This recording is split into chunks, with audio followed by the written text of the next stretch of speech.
अस्सलाम वालेकुम, की हाल है मित्रों प्यारे ਤੁਹਾਡਾ। मैं ਤੁਹਾਡਾ ਮਿੱਤਰ, ਤੁਹਾਡਾ ਮੇਲੀ, ਤੁਹਾਡਾ ਵੇਲੀ, ਤੁਹਾਡਾ ਸਭ ਦਾ ਸਾਂਝਾ ਆਵਾਜ਼ਾ ਤੁਹਾਡੇ ਨਾਲ ਤੇ ਤੁਸੀਂ ਸਾਡੇ ਨਾਲ ਜੁੜੇ ਹੋ ਵੇਖ ਪੰਜਾਬ ਟੀਵੀ ਦੇ ਰਾਹੀਂ। ਮਿੱਤਰੋ ਪਿਆਰਿਓ, ਅੱਜ ਅਸੀਂ ਤੁਹਾਨੂੰ ਜਨੂਬੀ ਪੰਜਾਬ ਦੇ ਇੱਕ ਅਜਿਹੇ ਪਾਰਕ ਵਿੱਚ ਲੈ ਕੇ ਆਏ ਹਾਂ ਜਿਹਨੂੰ ਨੈਸ਼ਨਲ ਪਾਰਕ ਵੀ ਆਖਿਆ ਜਾਂਦਾ ਹੈ। ਲਾਲ ਸੁਹਾਨਰਾ ਨੈਸ਼ਨਲ ਪਾਰਕ ਆ ਜਨੂਬੀ ਪੰਜਾਬ ਦੇ ਵਿੱਚ ਨਾ ਸਿਰਫ ਬਹੁਤ ਬੜਾ ਪਾਰਕ ਹੈ, ਇਹਦੇ ਜੰਗਲੀ ਹਯਾਤ ਨੇ, ਇਹਦੇ 'ਚ ਅਜਿਹੀਆਂ ਛਾਵਾਂ ਨੇ ਜਿਹੜੀਆਂ ਸ਼ਾਇਦ ਤੁਹਾਨੂੰ ਪੂਰੇ ਮੁਲਕ ਵਿੱਚ ਨਹੀਂ ਮਿਲਦੀਆਂ। ਪੂਰੇ ਮੁਲਕ ਦੇ ਜਿਹੜੇ ਫੋਰੈਸਟ ਪਾਰਕ ਨੇ ਜਾਂ ਜਿਹੜੇ ਜ਼ੂ ਨੇ ਉਹਨਾਂ ਵਿੱਚ ਤੁਹਾਨੂੰ ਅਜਿਹੀਆਂ ਚੀਜ਼ਾਂ ਨਹੀਂ ਮਿਲਦੀਆਂ। ਤੇ ਲਾਲ ਸੁਹਾਨਰਾ ਇੱਕ ਬਹੁਤ ਬੜਾ ਪਾਰਕ ਹੈ। ਇਸ ਪਾਰਕ ਦਾ ਅਸੀਂ ਅੱਜ ਤੁਹਾਨੂੰ ਵਿਜ਼ਿਟ ਕਰਵਾਵਾਂਗੇ। ਇਹਦੇ ਮੁਤਲਕ ਤੁਹਾਨੂੰ ਡਿਟੇਲ ਨਾਲ ਅਸੀਂ ਦੱਸਾਂਗੇ ਕਿ ਇਹਦੇ ਵਿੱਚ ਇਸ ਵੇਲੇ ਕਿਹੜੇ ਕਿਹੜੇ ਜਾਨਵਰ ਨੇ ਔਰ ਇਹਦੀ ਖੂਬਸੂਰਤੀ ਦੇ ਵਿੱਚ ਕਿਹੜੀ ਕਿਹੜੀ ਚੀਜ਼ਾਂ ਇਜ਼ਾਫਾ ਕਰਦੀਆਂ ਨੇ ਤੇ ਇੱਥੇ ਕਿਹੜੇ ਦਿਨ ਆਉਣਾ ਚਾਹੀਦਾ ਹੈ ਔਰ ਕਿਵੇਂ ਆਉਣਾ ਚਾਹੀਦਾ ਹੈ, ਉਹਦੀ ਪ੍ਰੀਪਰੇਸ਼ਨ ਤੁਹਾਨੂੰ ਕਿਵੇਂ ਕਰਨੀ ਚਾਹੀਦੀ ਹੈ, ਤੁਹਾਨੂੰ ਆਪਣੀ ਕਿਵੇਂ ਤਿਆਰੀ ਕਰਕੇ ਆਉਣਾ ਚਾਹੀਦਾ ਹੈ, ਉਸ ਮੁਤਲਕ ਅੱਜ ਦੀ ਵੀਡੀਓ ਵਿੱਚ ਤੁਹਾਨੂੰ ਦਿਖਾਵਾਂਗੇ। ਬਹੁਤ ਸੋਹਣਾ ਪਾਰਕ ਹੈ ਔਰ ਸਾਡੇ ਨਾਲ ਰਹਿ ਜੀ ਪੂਰੀ ਵੀਡੀਓ 'ਚ ਤੇ ਇਨਸ਼ਾਅੱਲਾ ਬਹੁਤ ਇਨਫੋਰਮੇਟਿਵ ਵੀਡੀਓ ਹੋਣ ਵਾਲੀ ਹੈ। ਚੋਲਿਸਤਾਨ ਦੇ ਸਹਿਰਾ ਦੀ ਤੱਤੀ ਰੇਤ ਦੇ ਵਿੱਚ ਜਿੱਥੇ ਤੁਹਾਨੂੰ ਠੰਡੀ ਹਵਾ ਦਾ ਝੋਂਕਾ ਆਵੇ, ਜਿੱਥੇ ਤੁਹਾਨੂੰ ਸੁੱਖ ਦਾ ਸਾਹ ਆਵੇ ਤੇ ਸਮਝ ਲੈਣਾ ਕਿ ਉਹ ਲਾਲ ਸੁਹਾਨਰਾ ਪਾਰਕ ਹੈ।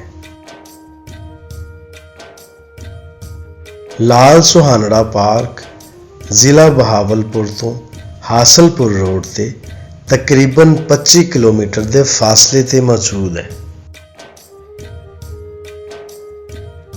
ਇਸ ਪਾਰਕ ਨੂੰ ਨੈਸ਼ਨਲ ਪਾਰਕ ਵੀ ਆਖਿਆ ਜਾਂਦਾ ਹੈ। ਨੈਸ਼ਨਲ ਪਾਰਕ ਉਹਨੂੰ ਆਖਿਆ ਜਾਂਦਾ ਹੈ ਜਿੱਥੇ ਜੰਗਲੀ ਹਯਾਤ ਹੋਵੇ, ਜੰਗਲ ਤੇ ਉਹਦੇ ਵਿੱਚ ਰਹਿਣ ਵਾਲੇ ਜਾਨਵਰਾਂ ਦੀ ਸ਼ਕਲ 'ਚ, ਜਿਹਦਾ ਸਾਡੇ ਮਾਹੌਲ ਨਾਲ ਗਹਿਰਾ ਤਾਲੁਕ ਹੋਵੇ ਤੇ ਉਸ ਜਗ੍ਹਾ ਦੀ ਤੇ ਉਹਦੇ ਵਿੱਚ ਰਹਿਣ ਵਾਲੇ ਜਾਨਵਰਾਂ ਦੀ ਦੇਖਭਾਲ ਦੀ ਜ਼ਿੰਮੇਵਾਰੀ ਗਵਰਨਮੈਂਟ ਦੀ ਹੋਵੇ।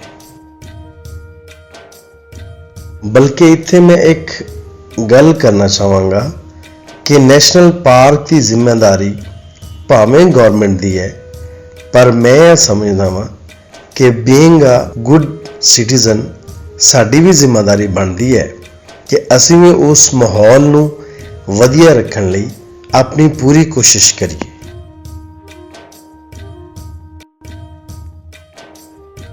ਲਾਲ ਸੁਹਾਨਰਾ ਨੈਸ਼ਨਲ ਪਾਰਕ ਦਾ ਟੋਟਲ ਰਕਬਾ 1,65,548 ਏਕੜ ਹੈ, ਜਿਹਦੇ ਵਿੱਚੋਂ ਜੰਗਲੀ ਏਰੀਆ 20,974 ਏਕੜ ਤੇ ਝੀਲਾਂ ਤੇ ਤਲਾਬਾਂ ਦਾ ਏਰੀਆ 4,780 ਏਕੜ ਹੈ ਤੇ ਬਾਕੀ ਸਾਰਾ ਰਕਬਾ ਰੇਗਿਸਤਾਨੀ ਹੈ। ਇਸ ਪਾਰਕ ਵਿੱਚ ਦਾਖਲ ਹੋਣ ਤੋਂ ਪਹਿਲਾਂ ਆਉਣ ਵਾਲੀਆਂ ਨਹਿਰਾਂ ਇਸ ਪਾਰਕ ਦੇ ਹੁਸਨ 'ਚ ਵਾਧਾ ਕਰਦੀਆਂ ਨੇ। ਇੱਕ ਵੱਡੀ ਨਹਿਰ ਜਿਹਦੇ ਵਿੱਚੋਂ 3 ਨਹਿਰਾਂ ਨਿਕਲਦੀਆਂ ਨੇ, ਉਸ ਨਹਿਰ ਨੂੰ ਕਿਸੇ ਦੌਰ ਵਿੱਚ ਦਰਿਆਏ ਹਾਕੜਾ ਜਾਂ ਦਰਿਆਏ ਰੇਗਿਸਤਾਨ ਵੀ ਆਖਿਆ ਜਾਂਦਾ ਸੀ। ਪੂਰੇ ਜੋਬਨ ਤੇ ਵਗਦੀ ਹੋਈ ਇਹ ਨਹਿਰ ਰੇਗਿਸਤਾਨ ਦੇ ਹੁਸਨ ਨੂੰ ਹੋਰ ਵੀ ਵਧਾਉਂਦੀ ਹੈ।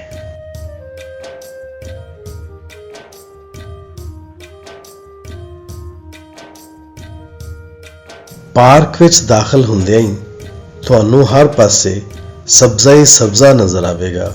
ਵੈਲ ਮੇਨਟੇਨਡ ਗਰਾਊਂਡ ਨਜ਼ਰ ਆਉਣਗੇ ਜਿਨ੍ਹਾਂ ਵਿੱਚ ਲਸ਼ ਗ੍ਰੀਨ ਘਾਹ ਲੱਗਿਆ ਹੋਇਆ ਹੈ। ਇਹਨਾਂ ਗਰਾਊਂਡਸ ਵਿੱਚ ਬਾਲਾਂ ਲਈ ਝੂਲੇ ਵੀ ਲੱਗੇ ਹੋਏ ਨੇ। ਪਾਰਕ ਵਿੱਚ ਇੱਕ ਕੈਂਟੀਨ ਵੀ ਮੌਜੂਦ ਹੈ ਜਿੱਥੋਂ ਤੁਹਾਨੂੰ ਖਾਣ ਪੀਣ ਵਾਲੀਆਂ ਕੋਈ ਬਹੁਤ ਵਧੀਆ ਸ਼ੈਵਾਂ ਤੇ ਨਹੀਂ ਮਿਲਦੀਆਂ, ਹਾਂ ਅਲਬੱਤਾ ਕੋਲਡ ਡਰਿੰਕਸ, ਦਹੀਂ ਭੱਲੇ ਤੇ ਆਈਸਕ੍ਰੀਮ ਵਗੈਰਾ ਉੱਥੋਂ ਮਿਲ ਜਾਂਦੀ ਹੈ। ਇਸ ਲਈ ਮੇਰਾ ਆਉਣ ਵਾਲੇ ਵਿਜ਼ਟਰਸ ਨੂੰ ਇਹ ਮਸ਼ਵਰਾ ਹੈ ਕਿ ਜੇ ਤੁਸੀਂ ਆਪਦੀ ਫੈਮਿਲੀ ਦੇ ਨਾਲ ਆਓ ਤੇ ਆਪਦੇ ਖਾਣ ਪੀਣ ਦਾ ਇੰਤਜ਼ਾਮ ਕਰਕੇ ਆਓ। ਵਿਜ਼ਟਰਸ ਨੂੰ ਮਹਿਸੂਸ ਕਰਨ ਲਈ ਘੋੜਸਵਾਰੀ ਦਾ ਇੰਤਜ਼ਾਮ ਵੀ ਹੈ, ਜਿੱਥੇ ਤੁਸੀਂ ਬਹੁਤ ਥੋੜੀ ਜਿਹੀ ਟਿਕਟ ਨਾਲ ਆਪਦਾ ਘੋੜਸਵਾਰੀ ਦਾ ਸ਼ੌਕ ਪੂਰਾ ਕਰ ਸਕਦੇ ਹੋ, ਜਿਹੜਾ ਕਿ ਅਸੀਂ ਨਹੀਂ ਕੀਤਾ।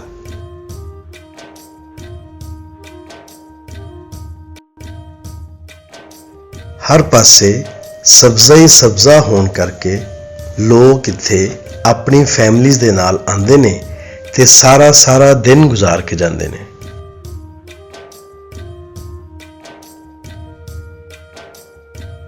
ਇਸ ਪਾਰਕ ਵਿੱਚ ਇੱਕ ਛੋਟਾ ਜਿਹਾ ਬਰਡ ਜ਼ੂ ਵੀ ਹੈ, ਜਿਹਦੇ ਵਿੱਚ ਰੰਗ ਬਰੰਗੇ ਪਰਿੰਦੇ, ਚਕੋਰਾਂ, ਕਬੂਤਰ ਤੇ ਵੱਖਰੀ ਵੱਖਰੀ ਨਸਲ ਦੇ ਮੋਰ ਵੀ ਮੌਜੂਦ ਨੇ, ਜਿਹੜੇ ਆਉਣ ਵਾਲੇ ਲੋਕਾਂ ਨੂੰ ਨਾਚ ਕਰਕੇ ਉਹਨਾਂ ਦਾ ਦਿਲ ਪਰਚਾਉਂਦੇ ਨੇ।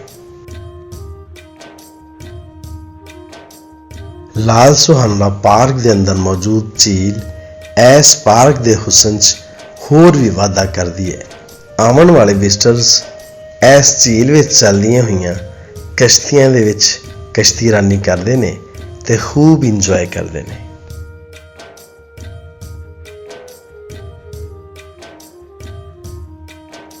ਨੈਸ਼ਨਲ ਪਾਰਕ ਦੇ ਮਸ਼ਹੂਰ ਹੋਣ ਦੀ ਇੱਕ ਹੋਰ ਬੜੀ ਵੱਡੀ ਵਜ੍ਹਾ ਇੱਥੋਂ ਦੇ ਮੁਖਤਲਿਫ ਨਸਲਾਂ ਦੇ ਹਿਰਨ ਨੇ। ਖਾਸ ਕਰ ਇੱਥੋਂ ਦਾ ਬਲੈਕ ਬਕਸ ਬਹੁਤ ਮਸ਼ਹੂਰ ਹੈ। ਪਹਿਲੀ ਵਾਰੀ 1972 ਵਿੱਚ ਬਲੈਕ ਬਕਸ ਹਿਰਨ ਇਸ ਪਾਰਕ ਵਿੱਚ ਪਾਲੇ ਗਏ। ਬਲੈਕ ਬਕਸ ਹਿਰਨ 3 ਸਾਲ ਦਾ ਹੋ ਕੇ ਫੇਰ ਬਾਲਗ ਹੁੰਦਾ ਹੈ। ਇਹਦੇ ਮੇਲ ਦੇ ਸਿਰ ਉੱਤੇ ਸਿੰਗ ਹੁੰਦੇ ਨੇ, ਜਦਕਿ ਫੀਮੇਲ ਦੇ ਸਿਰ ਤੇ ਸਿੰਗ ਨਹੀਂ ਹੁੰਦੇ। ਬਕਸ ਸਰਦੀਆਂ ਵਿੱਚ ਆਪਣਾ ਰੰਗ ਕਾਲਾ ਰੱਖਦਾ ਹੈ ਤੇ ਗਰਮੀਆਂ ਵਿੱਚ ਇਹਦਾ ਰੰਗ ਬਰਾਊਨ ਹੋ ਜਾਂਦਾ ਹੈ। ਪਾਕਿਸਤਾਨ ਵਿੱਚ ਜਿੱਥੇ ਵੀ ਕਿਤੇ ਬਲੈਕ ਬਕਸ ਮੌਜੂਦ ਹੈ, ਉਹਦੀ ਇਬਤਦਾ ਲਾਲ ਸੁਹਾਨੜਾ ਪਾਰਕ ਹੈ। ਲਾਲ ਸੁਹਾਨੜਾ ਪਾਰਕ ਵਿੱਚ ਮਗਰਮੱਛ ਤੇ ਗੈਂਡੇ ਦਾ ਜੋੜਾ ਵੀ ਮੌਜੂਦ ਹੈ। ਲਾਲ ਸੁਹਾਨੜਾ ਪਾਰਕ ਜਨੂਬੀ ਪੰਜਾਬ ਦਾ ਸਭ ਤੋਂ ਵੱਡਾ ਤੇ ਸੋਹਣਾ ਪਾਰਕ ਹੈ। ਵੇਖਣ ਵਾਲੇ ਮਿੱਤਰ ਪਿਆਰਿਆਂ ਨੂੰ ਮੇਰਾ ਇਹ ਮਸ਼ਵਰਾ ਹੈ ਕਿ ਉਹਨਾਂ ਨੂੰ ਕਮ ਅਜ਼ ਕਮ ਇੱਕ ਵਾਰੀ ਲਾਲ ਸੁਹਾਨਾ ਪਾਰਕ ਦਾ ਵਿਜ਼ਿਟ ਜ਼ਰੂਰ ਕਰਨਾ ਚਾਹੀਦਾ। ਇੱਕ ਹੋਰ ਬੜੀ ਅਹਿਮ ਗੱਲ ਕਰਦਾ ਜਾਵਾਂ ਕਿ ਦੂਰ ਤੋਂ ਆਉਣ ਵਾਲੇ ਵਿਜ਼ਟਰਸ ਦੇ ਲਈ ਨੈਸ਼ਨਲ ਪਾਰਕ ਦੇ ਵਿੱਚ ਹੋਟਲ ਵੀ ਮੌਜੂਦ ਹੈ, ਜਿੱਥੇ ਤੁਹਾਨੂੰ ਬਹੁਤ ਅੱਛੇ ਕਮਰੇ ਮਿਲ ਸਕਦੇ ਨੇ। ਇਹਨਾਂ ਦਾ ਰੈਂਟ ਵੀ ਬਹੁਤ ਮੁਨਾਸਬ ਹੈ ਤੇ ਸਫਾਈ ਸੁਥਰਾਈ ਦਾ ਵੀ ਬਹੁਤ ਵਧੀਆ ਇੰਤਜ਼ਾਮ ਹੈ। ਜੀ ਮਿੱਤਰੋ ਪਿਆਰਿਓ, ਅਸੀਂ ਤੁਹਾਨੂੰ ਨੈਸ਼ਨਲ ਪਾਰਕ ਲਾਲ ਸੁਹਾਨਾ ਦਾ ਵਿਜ਼ਿਟ ਕਰਵਾਇਆ। ਤੁਸੀਂ ਸਾਨੂੰ ਕਮੈਂਟ ਬਾਕਸ ਵਿੱਚ ਦੱਸਣਾ ਹੈ ਕਿ ਤੁਹਾਨੂੰ ਸਾਡੀ ਅੱਜ ਦੀ ਵੀਡੀਓ ਕਿੰਝ ਦੀ ਲੱਗੀ ਹੈ ਔਰ ਤੁਹਾਨੂੰ ਲਾਲ ਸੁਹਾਨਾ ਨੈਸ਼ਨਲ ਪਾਰਕ ਕਿੰਝ ਦਾ ਲੱਗਾ ਹੈ। ਜੇ ਤੁਹਾਨੂੰ ਪਸੰਦ ਆਇਆ ਤਾਂ ਸਾਨੂੰ ਜ਼ਰੂਰ ਦੱਸਣਾ ਹੈ ਔਰ ਕਮੈਂਟ ਬਾਕਸ ਵਿੱਚ ਤੁਸੀਂ ਸਾਨੂੰ ਹੋਰ ਵੀ ਆਪਣੀ ਫਰਮਾਇਸ਼ ਕਰ ਸਕਦੇ ਹੋ ਕਿ ਇਸ ਤੋਂ ਇਲਾਵਾ ਤੁਸੀਂ ਹੋਰ ਕਿਹੜੀ ਚੀਜ਼ ਦਾ ਵਿਜ਼ਿਟ ਕਰਨਾ ਚਾਹੁੰਦੇ ਹੋ, ਹੋਰ ਕਿਹੜੀ ਪਲੇਸ ਦਾ ਵਿਜ਼ਿਟ ਕਰਨਾ ਚਾਹੁੰਦੇ ਹੋ, ਕਿਉਂਕਿ ਵੇਖ ਪੰਜਾਬ ਟੀਵੀ ਤੁਹਾਨੂੰ ਪੰਜਾਬ ਦੇ ਨਾਲ ਰਿਲੇਟਿਡ ਹਰ ਸ਼ਹਿਰ ਦੀ, ਹਰ ਪਿੰਡ ਦੀ, ਹਰ ਕਸਬੇ ਦੀ ਅਸੀਂ ਤੁਹਾਨੂੰ ਝਲਕ ਵਿਖਾਵਾਂਗੇ। ਹਰ ਮੰਜ਼ਰ ਤੁਹਾਡੇ ਸਾਹਮਣੇ ਲੈ ਕੇ ਆਵਾਂਗੇ ਜਿਹੜਾ ਤੁਸੀਂ ਵੇਖਣਾ ਚਾਹੁੰਦੇ ਹੋ। ਇਹਦੇ ਨਾਲ ਹੀ ਸਾਨੂੰ ਇਜਾਜ਼ਤ ਦਿਓ। ਆਪਣਾ ਤੇ ਆਪਣੇ ਦਾ ਰੱਖਿਆ ਜੇ ਢੇਰ ਸਾਰਾ ਖਿਆਲ। ਮੇਰਾ ਪਿਆਰ, ਮੇਰੀਆਂ ਮੁਹੱਬਤਾਂ ਤੁਹਾਡੇ ਸਾਰਿਆਂ ਦੇ ਨਾਲ। ਜਿਉਂਦੇ ਵਸੋ ਤੇ ਖਿੜ ਖਿੜ ਹੱਸੋ। ਰੱਬ ਰਾਖਾ।